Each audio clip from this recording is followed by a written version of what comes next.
Баш оорууда хижаманын пайдасы бул биринчиден кан басым жогорулаганда башка өйрө көрөйт да.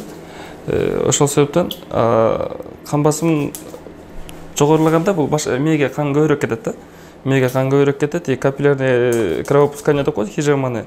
Мээнин точкаларынан кан алсак, жакшыраак, аябай таасири чоңураак болот да бул баш ооругачы.